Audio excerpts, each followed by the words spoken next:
Emmanuel Macron, qu'on a peu entendu sur ce dossier des retraites, il est aujourd'hui en Allemagne pour la conférence de Munich sur la sécurité. Conférence qui réunit chaque année dirigeants et experts. Cette fois, elle est quasi exclusivement consacrée à la situation en Ukraine, à quelques jours du premier anniversaire du début de l'invasion russe. On sent une inflexion dans le discours du président, à qui il a été reproché de vouloir maintenir le dialogue avec la Russie.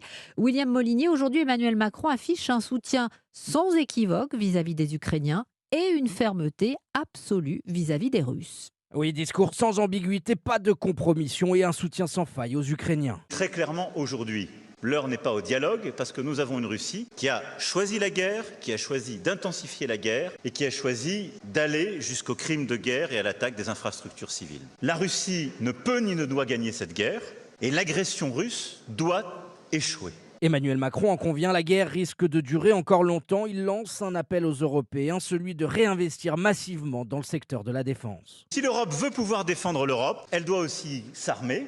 Ce sont aussi nos cadences qu'il faut revoir. Entre Européens, nous devons regarder comment produire plus et plus vite. Le président entend aussi aller chercher les pays du Sud, notamment en Afrique, où la Russie, grâce aux mercenaires de Wagner, gagne du terrain. Ils ont maintenant officialisé le fait que Wagner était un truchement explicite, direct, diplomatico-militaire, néo-mafieux de la Russie, partout dans le monde, et va continuer au fond l'international du crime et du désordre. Et c'est d'ailleurs l'objet de la prochaine séquence internationale du président, un déplacement en Afrique centrale prévu dans une dizaine de jours. Quant au chancelier allemand Olaf Scholz, il a poussé un coup de gueule à Munich pour que ses alliés livrent les chars promis à l'Ukraine.